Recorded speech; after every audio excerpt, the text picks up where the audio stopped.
মাঝে, মাঝে জীবনে চেনা ছন্দ থেকে একটুখানি ছুটি নিতে ইচ্ছে করে, তাই না? এই রোজকারের চেনা ব্যস্ততা, বন্ধু-বান্ধব, আড্ডা সব তো জীবনের সুন্দর অংশ হিসেবে রয়েইছে।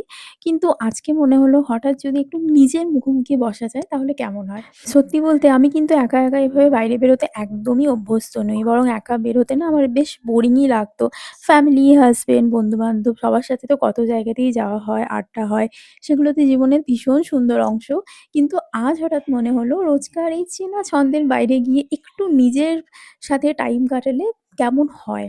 তাই কোনো বিশেষ কারণ ছাড়াই জাস্ট আমি হুট করে বেরিয়ে পড়লাম। আগে ভাবতাম একা, একা শপিং মলে ঘুরে কি লাভ? কিন্তু আজ যখন নিজের মর্জি মতো দোকানে ঘুরলাম, কিছু উইন্ডো শপিং করলাম, ট্রায়াল রুমে নিজের বেশ কিছু পছন্দের ড্রেস ট্রাই করেছি। আবার রুফটপে গিয়ে নিজের সব পছন্দের খাবারের দোকান, তার মধ্যে থেকে পছন্দ মতো যেটা আমার একদম ফেভারিট বিরিয়ানি সেটাও খেয়ে নিলাম।